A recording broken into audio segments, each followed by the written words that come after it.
If I want to describe Papa in one word, it would be a very loving father.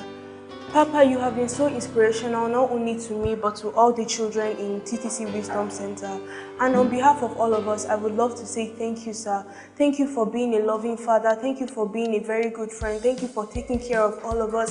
Thank you that you are always here for us. We can always count on you. And I'm so happy that the Spirit of God has been with you all the way, and He will continue to be with you all the way. Happy birthday, sir. May the Lord bless you. May the Lord keep you. May the Lord make His face shine upon you. And may He be gracious to you. And many more years to come, sir. Happy birthday. I love you. Hi, Papa. You've been like a father and a mentor to me ever since I was young, as far back as I can remember. And I will never forget how my relationship with you has inspired and impacted on me positively. And I want to wish you happy birthday from the depths of my heart, and I pray that you continue to inspire and to be a blessing to other people the way you've impacted on me. Happy birthday. Hi, Papa. Wishing you another extraordinary year of your life. You have been a great mentor to my mom and now to me. Thank you for being a wonderful inspiration to the church and especially me. Now because of you, I'm growing up to be a young lady in the ministry. Thank you for being a triumphant leader. We love you. Happy birthday. Hi Dad, I'm making this video today to tell you how proud I am of you as a dad, and I also want to tell you a happy birthday. I know what you're doing is not easy, and I know that some might not have the courage to do what you're doing, but I just want to let you know that you're a great father figure to not only me, the church, but other people, and they're impacting great things into their lives. I just want to keep telling you that you should do what you're doing, and although I don't say much, I just want to let you know that I'm watching you always, and I'm your second greatest supporter right after Mom. I don't think I could ever top her because she's been with you since day one, and she's just been going and going. And I just want to let you know that I love you.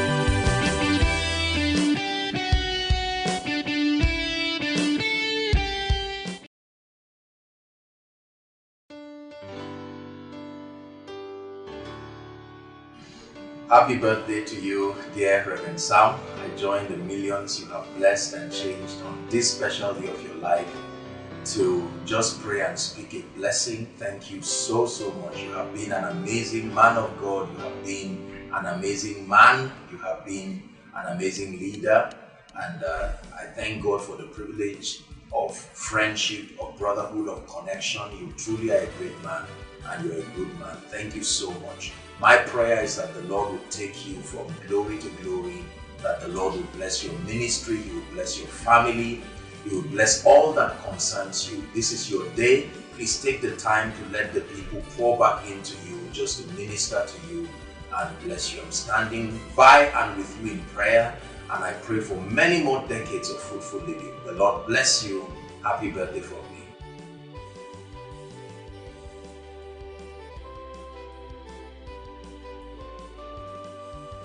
Wow! Praise the Lord! It's Reverend Sam's birthday. Happy birthday to you. Happy birthday to you.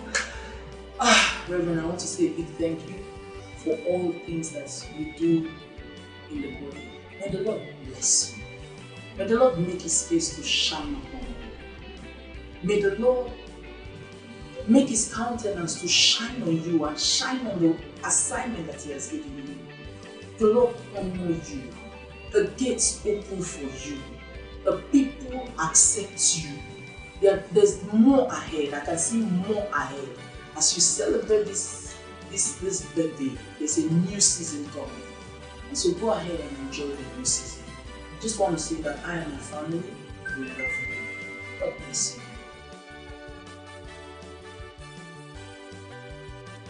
Happy birthday, Pastor Sam. Dr. Diana and I send our love and blessings to you on your special day. Your words, your teachings, and encouragement have influenced our lives in many wonderful ways. Your friendship to us has been a blessing and has enriched our lives. Our prayers are with you, and our spirits rejoice with you, Pastor Mary, David, Darylyn, and TTC Global. We honor you and the grace of our Heavenly Father in your life. Eternal love, friendship, and divine empowerment to you. You have a special place in our hearts. Happy birthday.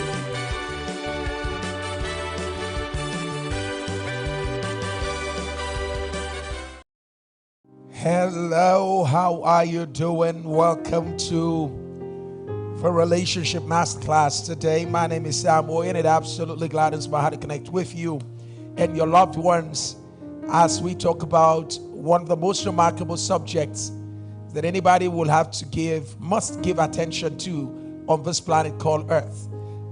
It's not just salvation, which is very important. You need to give your life to Christ if you've not. And it's not just about money. It's wonderful to have money, but ultimately you will have to coexist. You don't live with money. You use money to build other things. So we're going to be talking about relationships. We're going to be talking about marriage. We're going to be talking to singles. We're going to be talking to divorced individuals. We're going to be talking to married singles, single parents. Even if your relationship status is complicated, we're going to be talking today. All right. And I want to wrap up the subject matter that I began talking about last week, which is your family background and how it affects your relationship. And truly, it's important to know that we all don't exist in isolation. We all don't exist in isolation. I came from somewhere. My wife came from somewhere. And we all drag baggage from wherever we're coming from into our relationship. I always say this: your relationship is usually the battlefield for your life's experiences before. Your relationship, your marriage will be the battlefield, it will be the conflict ground for your ideologies, your experiences, memories, pain, whatever it is you've gone through in the past. When we come together, our relationship becomes the victim of our past. Today, let's get straight to our conversation. Family background. How does your family background, this thing called family, how does your family background impact on your relationship? Does your family background have anything to do positively or negatively with your relationship? Certainly so. It is just the truth. For those of you that like to read the Bible, you must have heard a story of a man by the name Timothy. That is his name. Timothy. Paul the apostle said to Timothy, he said, Timothy, wait a minute. He said, there's a faith I see in you. But listen, he said, I noticed that faith is not standing in isolation.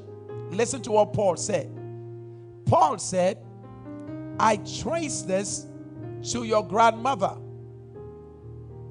Paul said, the faith I'm seeing in you, Timothy, actually began from your grandmother, and I noted it was transferred to your mom, and it's now operational in you. 3 generations expressing the same thing. Write this down. If it's in the root, it will be in the fruit. If it's in the root, it will be in the fruit.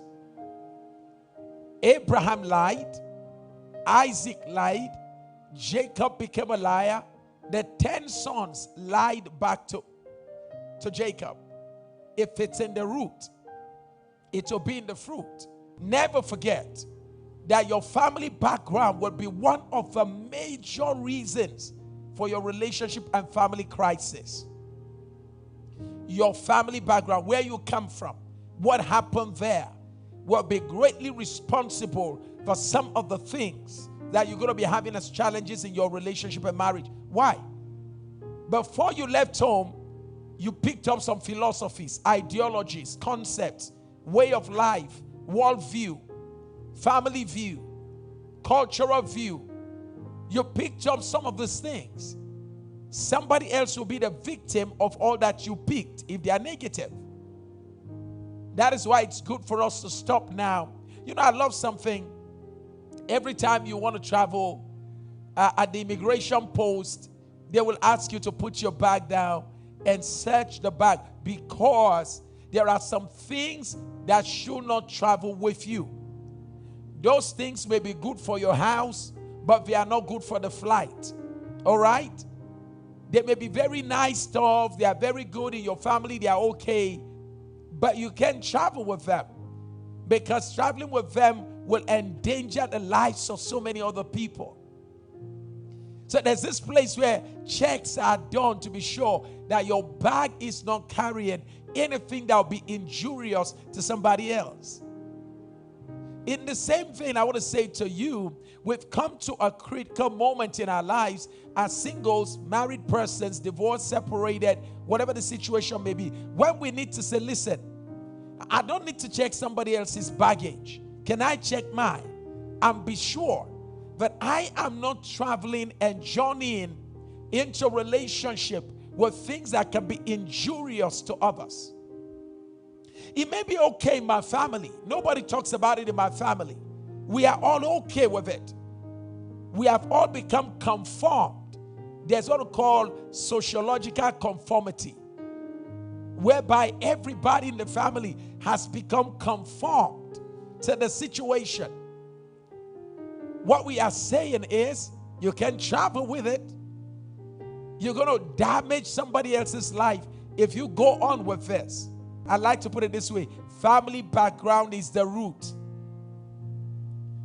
Family background is the root.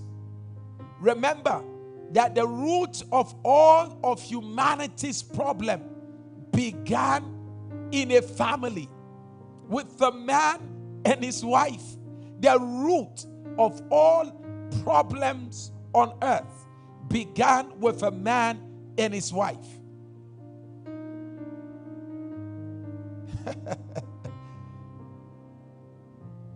That's a crucible of it all. That's where it all began. Adam, Eve, one family, and the entire world today is in a big mess. Jesus has come. Jesus has shed his blood, but humanity is yet to recover from the effect, the bad effect of what happened in a family. Terrorists have come as a result of Adam and his wife's decision. Terrorists, thieves, racist attitudes, everything evil on earth was birthed through the wrong decision that a husband and a wife took. Never think that what happens in Vegas stays in Vegas. Never think that what you and your wife does, never think it ends with you. David took Bathsheba and slept with her. And from that moment, the sword never departed from the house of David. Battles, internal fighting. By the time we got to Solomon, everything that David labored for to build a kingdom, to get Judah, to get the other tribes, bring them together. By the time we got to Solomon, down to the next son, everything was scattered. So if you want to break the pattern, all right? If you want to break the pattern, what goes on in your family? You don't want your marriage to look like the marriages you've seen and you hated, all right? All of us have seen relationships and marriages with our parents, with our peers' parents, with in the community. We've seen marriages, we've read about them, we've watched them, that we don't want ours to look like. The desire not to have a bad marriage will not keep you from having a bad marriage. Write that down. The desire not to have a bad marriage does not exclude you from having a bad marriage. On the contrary, if the desire can be followed with a change in orientation, what you know, change what you've read, what you've heard about marriage. Your mother told you, never trust a man. Your father told you, women are supposed to serve you. Get rid of all those kind of beliefs, those concepts. All right? So it's important that there's a change in orientation. Number two, There is a change in disposition, how you feel, how you think, how you perceive, how you view things. It has to change. Don't just know without letting it change your views, your feelings, your perspective. Knowledge means nothing if it does not change your disposition. Attending an orientation means nothing if it doesn't change your disposition. All I'm sharing with you right now means nothing if what I'm sharing with you doesn't have any direct influence on your disposition. 3, change the decisions you'll be making.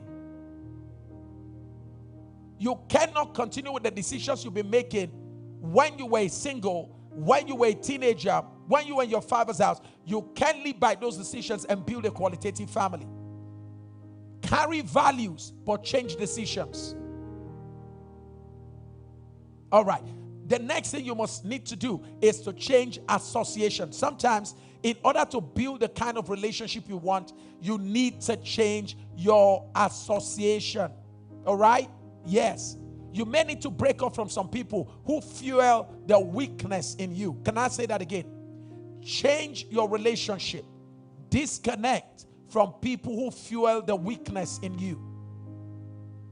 You cannot say you want to depart from the past, and the people you hang around with are those from your past.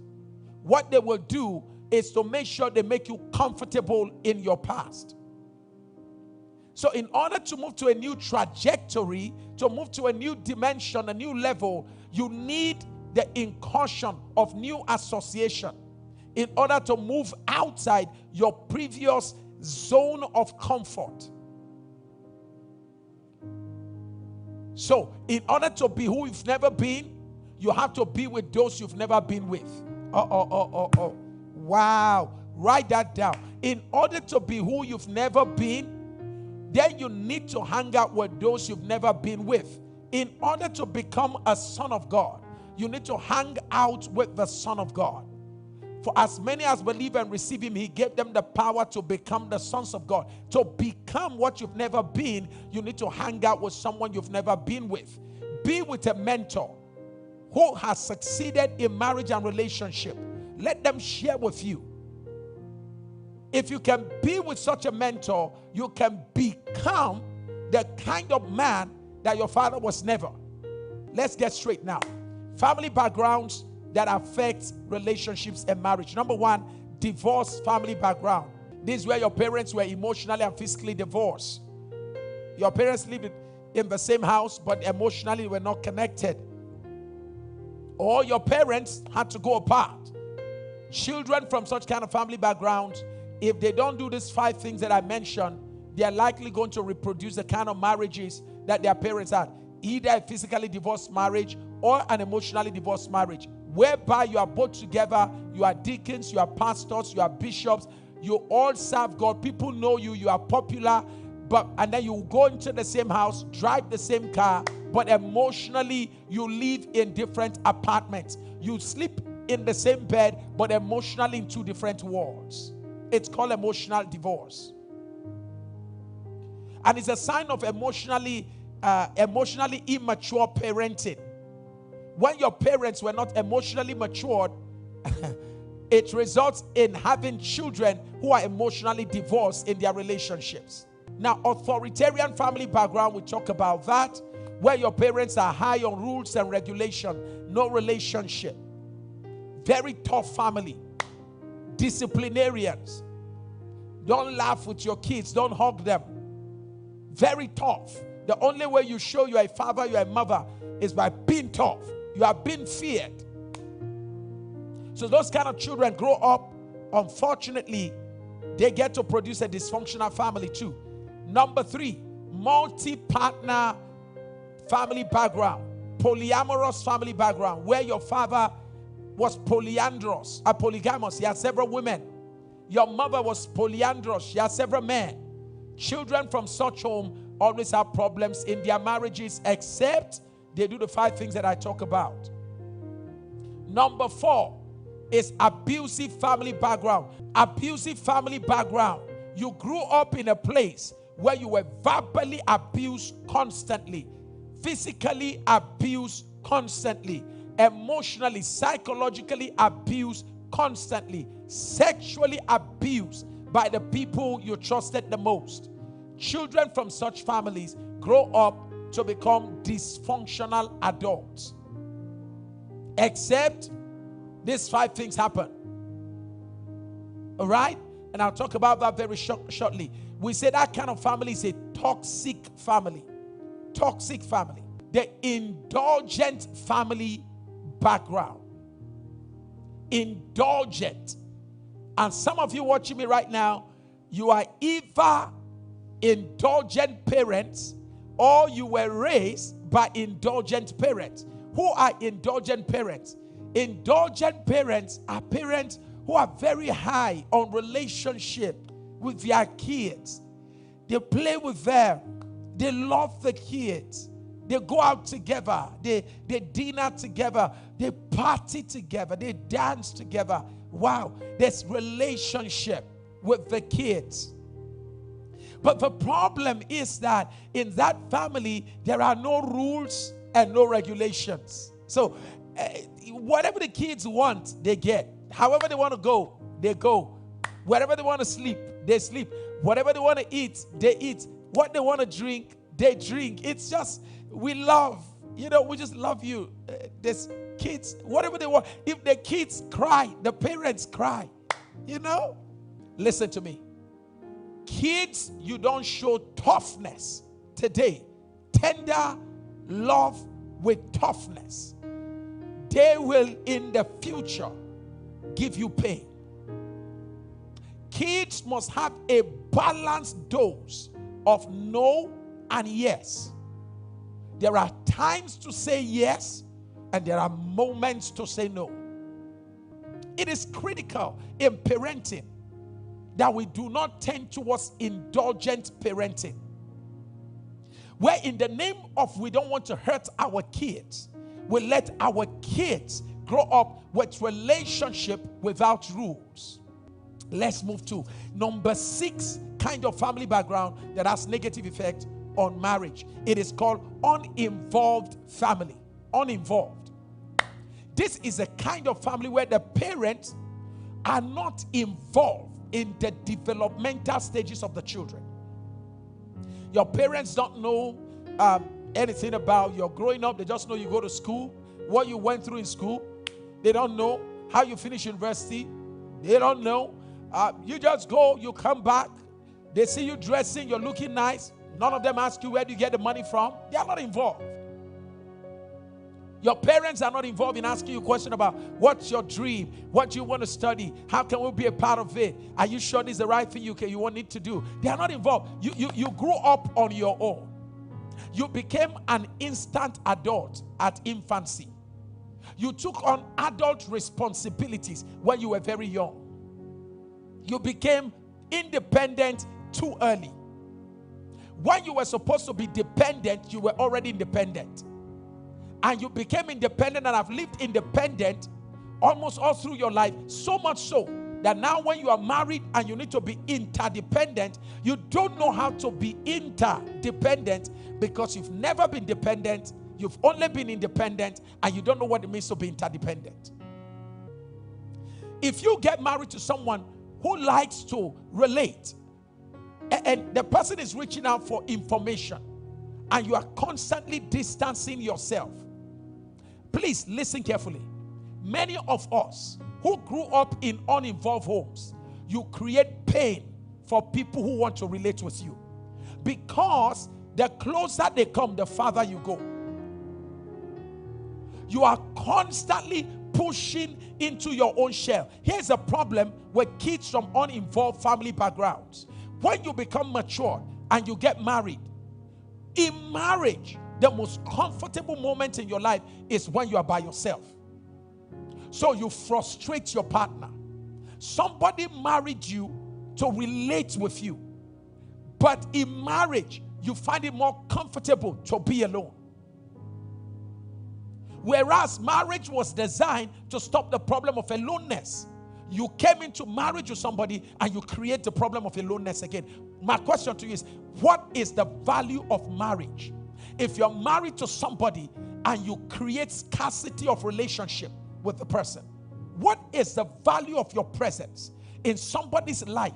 If you deny the person access to you, it is the utmost sign of wickedness. I'm going to be doing a teaching very shortly. I call it the 7 signs of a wicked man and the 7 signs of a wicked woman. There's a family background I want to introduce you to. It is one of the finest family backgrounds that guarantees healthy marriage and relationship. All of us should pursue having this kind of family background. It is called authoritative family background. Everybody should seek to have an authoritative family background. We should all seek to pursue that. It is one of the best form of raising kids who are going to be healthy in society. Okay. So when it comes to authoritative family background, we're talking about a background where the parents demonstrate rules, regulations, and relationship. Meaning, in your family, there's a healthy dose of rules, regulation, and relationship. God the Father, He is loving, and yet He said, this commandment have I given to you. The Jesus that you serve, Jesus our Lord and our Savior, He is love. The same person who is love said, this commandment I give to you. So it's critical for us to understand that if we're going to have healthy homes, there must be a balance of love. There must be a balance of rules, regulation. We must be healthy. There must be a balance between yes and no. Our kids must learn to hear yes, and there are moments they need to learn to hear no. And it doesn't kill them. Because the world that your kids are going out to, it's a world where nobody's going to be telling them yes all the time. When they get married, somebody's not going to be saying yes all the time. So this is how we raised my daughter. When we started with my daughter, we reversed the rule for my daughter. My son began with having yes and love. Later we reversed it. My daughter, we began by teaching her to learn to accept no without feeling bad. So today, if you meet my daughter and she said, can you please give me this? And you say no. She said, that's okay. She never takes no personally. My daughter does not take that as rejection. She walks away. So it doesn't affect her. Now she's getting older. She's beginning to hear a little bit of yes. It's intentional. Why did we start my son on love? Why did we start him on yes? Because he's going to get married to somebody, and we want him to learn to say yes to his wife. It's got to be intentional. I'm out of time, but I'm not out of words. Never forget this. Know your family background type, your own. Know first your family background. What kind of family did you come from? Know it. Number 2, identify the strength, the good part of your family, the values, what makes your family strong. Identify it. Number 3, identify the weaknesses that must be eliminated from your family, considering where you came from. Number 4, know your partner's family background with the strengths and the weaknesses of your family's background, your partner's family background. Here's something I want to say at this point. Knowing your partner's family background is not so that you can use it to insult your partner. Because, mind me, listen to me, no family is superior, no family background is superior to the other family. We are just different. So never use the knowledge of your partner's family background to insult the person. It is the height of wickedness to take somebody's information, such a private information, and use it against the person. It doesn't even show godliness at all. I wish you a healthy, happy and fulfilling marriage relationship. Whether you want to be single for the rest of your life, you want to be married, marry again, or you choose to remain divorced, whatever the state is, or whatever the state of being is in the future, remember that you can always have the best at every phase in every state of your life. I love you so very much. I'll see you bright and early, 5:50 a.m. West African time tomorrow. Until then, this Sam Oye saying keep on keeping on.